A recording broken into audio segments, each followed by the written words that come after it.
அப்படியே பின்னால வரலாம்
அதிமுக கூட்டணி எடப்பாடியார் தலைமையிலே அதிமுக பொதுச் செயலர் எடப்பாடியார் தலைமையிலே அருமையான கூட்டணி, வலுவான கூட்டணி, வல்லமையான கூட்டணி, தெளிவான கூட்டணி, வெல்ல போகிற கூட்டணி அமையும். அந்த முடிவுகளை எடப்பாடியார் எடுப்பார்.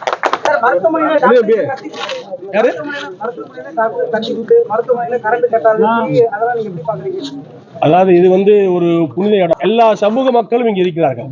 விஸ்வர்ம சமூகத்தை சேர்ந்தவர்கள் இருக்கிறார்கள், வெள்ளாளர் முன்னேற்ற கழகத்துடைய நிர்வாகிகள் வந்திருக்கார்கள், வஉசி ரத்த தான முகாம் இளைஞர்கள் இருக்காங்க, எல்லா அமைப்புகளும் இருக்கு, தேவர் அமைப்புகள் இருக்கு, எல்லா அமைப்புகள் இருக்கு. இந்த இடத்துல அரசியல் பேச சரியாக இருந்தாலும் கஷ்டங்கள் படுகின்ற மக்களுக்கு சுபிட்சங்களை கொடுக்கின்ற வழியை அதிமுக எடுக்கும், எடப்பாடியார் எடுப்பார். ஐயா வஉசி பட்ட கஷ்டங்களை எல்லாம் நாங்கள் பாடமாக படித்திருக்கின்றோம், மனதிலே தேக்கி இருக்கின்றோம்.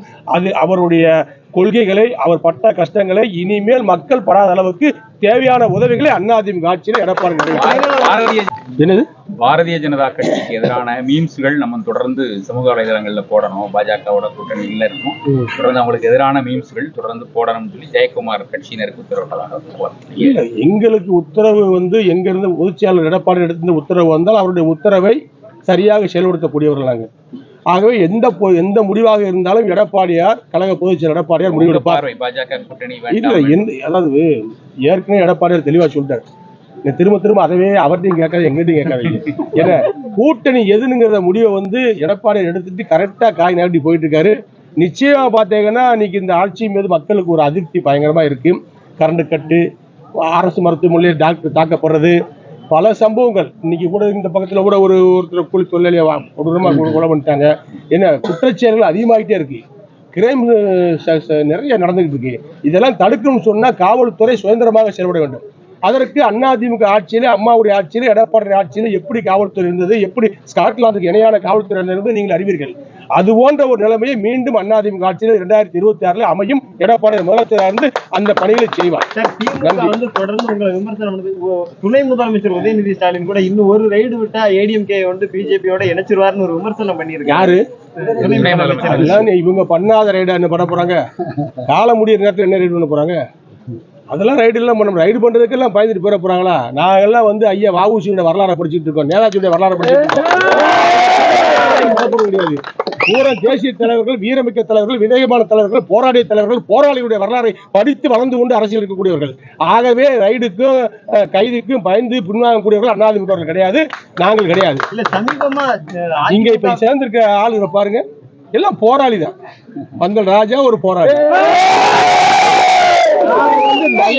நல்ல ஒரு துணையா இருப்போம். அதிமுக ஆட்சி மலரும். நீங்க பார்த்தே இருங்க என்ன நடக்க போறோம் பாருங்க. அருமையான ஆட்சி, அற்புதமான ஆட்சி. நாட்டு மக்கள் எல்லா சமுதாய மக்களும் போற்றக்கூடிய ஆட்சி, எல்லா தேச தலைவர்களையும் மதிக்கக்கூடிய ஆட்சி, சட்ட ஒழுங்கை சரியாக நிலைநிறுத்தக்கூடிய ஆட்சி, அற்புதமான ஆட்சி எடப்பாடி தலைமையில் அமையும். நன்றி. கடந்த சில நாட்களாகவே